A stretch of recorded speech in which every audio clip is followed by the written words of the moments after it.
Hello, hello, hello. This is Sheree Matevia, and I want to thank you so much for taking time out of your busy evening to join me in this webinar. So, listen, I think I say this every time I get on a webinar, but I promise you, I'm not going to be before you long. I promise I'm not. My goal is to come together to give you some pertinent and relevant information as it pertains to financial education, as it pertains to your credit, and then get you off of here. Okay, so that not only can you go and think about what we've talked about, but you can actually take action while it's fresh on your brain. All right. So this evening, last week we did talk about credit. I went over, credit reports and your credit score, how your credit score is calculated, and even gave you some goals that you can set as it pertains to your credit report, right? And so this week, we're actually going to talk about budgeting. And I think we're kind of doing this a little backwards, but it really did not. I thought back on the last webinar that I did, or last class, I guess we can call it. But I thought back on that one, and as I was going through and posting recordings, and because I want people to have this information, right? I thought about what is it that when I'm talking to folks and we're talking about fixing their credit, like what is the main obstacle to them fixing their credit? And now, I can't speak for anybody else that does what I do, but I can speak for me that what seems to be the biggest barrier to fixing and to starting the process of fixing credit is a lack of budget. It's typical that we know generally, right, what our money looks like. We have an idea of how much money we bring in every month. We know that we pay this much in rent and that our phone bill is this much. We know that the cable bill just keeps going up and up and up, and we get sick of paying it so much, but it's bundled, so we take it. So we have a general idea, but then I'll ask the question, do you have a budget like written down on a piece of paper? And they're like, no, I kind of just scribble, or, it's all in here. Okay, so let's get it out of here and let's get it onto some paper, because if you want to achieve any goal and have any chance of success, write it down. And that includes your finances, because knowing what we're bringing in and knowing what's going out is going to be the first step in knowing how much we have left to pay whatever debt that we're in, right? You can't create a debt payment plan without having a budget. I said it. You can be mad. Yeah, it ain't gonna hurt me. But it's the truth. If you're in debt and you want to get out of debt, step one is a budget, because you need to know how much is coming in. You need to know how much you're putting out or you're spending every month. You also need to be able to identify areas that you can cut back. I personally can't speak for nobody else, okay? But for me, I went through all of those little subscriptions that I had, and it was ridiculous.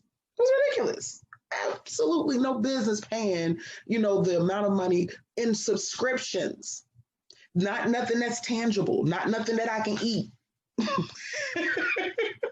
I'm talking something like I'm listening, you know what I mean? One of them was a satellite subscription. Another was, I had a high package on my TV subscription thing. And I mean, it was just, and I started going through my budget, looking for areas where I could cut back. And I started saying, do I really need this? How many times have I opened this app in the past 30 days? It's gone. If I haven't opened it, every day, I'm not using it. Let's get rid of that. So our budget helps identify areas of savings. It also helps us identify areas where we may need to focus a little bit more of our attention on, right? Because, life is fluid. Life is constantly moving and constantly changing, and our finances are not the same today as they were 10 years ago.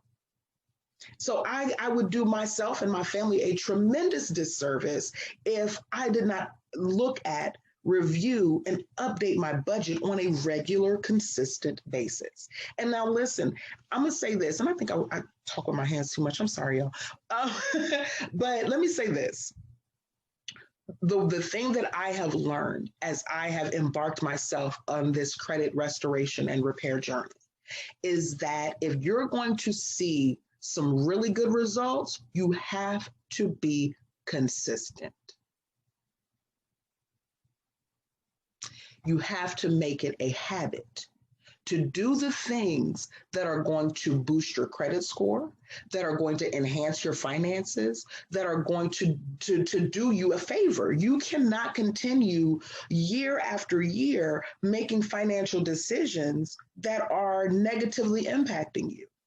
The older we get, I'm talking to my people now that's my age, right? Mm-hmm. Mm-hmm. We got families, we got children. You know what I mean? A lot of folks, you have homes and you have businesses, or you know what I mean. You have something to lose if you don't take care of your finances. And it's so simple to just let it just fall by the wayside. It's so tempting when life really is getting, hairy or life is getting just hard. Like, let me tell y'all something. Okay, look. I don't know about you, but what I do know is that every day you have to keep getting up and making a choice that today is going to be a day that you are actively managing your money.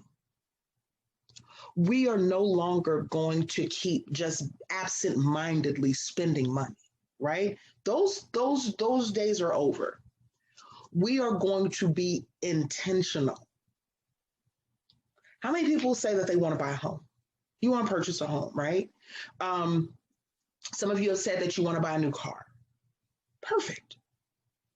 But if you're going to qualify for that 2%, 3%, 4% interest rate, which is like a goal, baby, hashtag goals, right? But if you're going to get that, that's the goal, that's the vision, right? That's what's coming. But what do I do today so that I can get there? What do I do now so that I can make that a reality?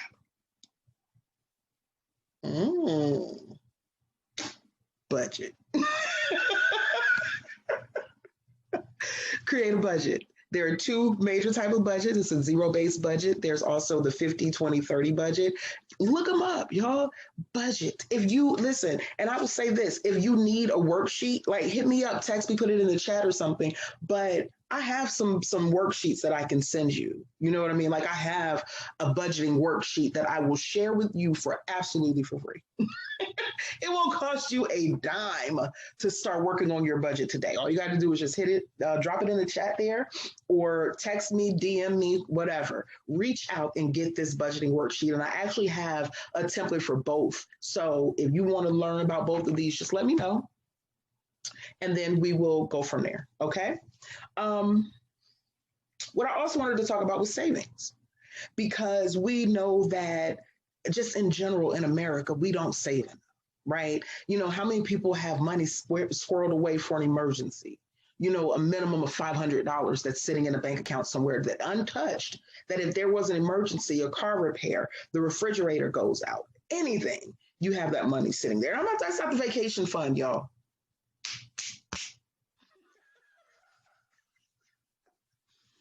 Separate. This is the emergency fund, okay? If you follow Dave Ramsey, he tells you have $1,000 minimum in that emergency fund, okay? Do whatever you need to do to get an emergency fund set up. And let me help you understand what that emergency fund will do. And I'm not even talking about just listen, the peace of mind that comes with knowing that you have money in the bank to cover an emergency should something happen. That's an awesome feeling. Okay, you'll be able to sleep at night knowing that if anything happened, that you have a cushion to keep you from hitting the ground. should something, you know what I mean? Should stuff just start hitting the fan, baby, emergency fund is definitely going to do you a favor. And so, what season is it? Tax season. Listen, it is tax season. So what I'm challenging each and every one of you to do is to take $1,000 when you get your taxes back and stick it in a savings account that is not connected to your checking account. Get you a savings account that you don't have easy, quick access to, where it will take you a few, some work. You ain't just able to dip in it here and there when you want to, right? So I challenge you, $1,000. I didn't say put your whole refund check in there. And if $1,000 is your whole refund check, we need to talk about how we can earn some additional cash too, right? How we can increase your income. Okay. All right. I'm gonna move off that. I'm gonna move off that. All right. Listen, we were talking about savings, right? So savings, you want to have an emergency fund. It is imperative. And then the next savings goal would be to have between 3 to 6 months of your total income, your monthly expenses, 3 to 6 months of your monthly expenses saved in a savings account. So if you know that you spend $3,000 a month on expenses, that living expenses, making sure you got food, making sure your car is running, all of that stuff. If you know that it's $3,000 a month and you need to save between 3 and 6 months, let's do some math. 3,000 times 3 is $9,000. Because when you have that kind of a cushion in that bank account, if you were to lose a job or lose your main source of income, you know that the bills are still going to be paid. You know the mortgage and the rent is still going to be paid. You're not going to get put out. You know you'll still be able to eat. You know that they're not going to come repossess the car. That's what that's for. It's like insurance for you, to make sure that if your main source of income were to dry up tomorrow, you know that you and your family would be okay. All right. So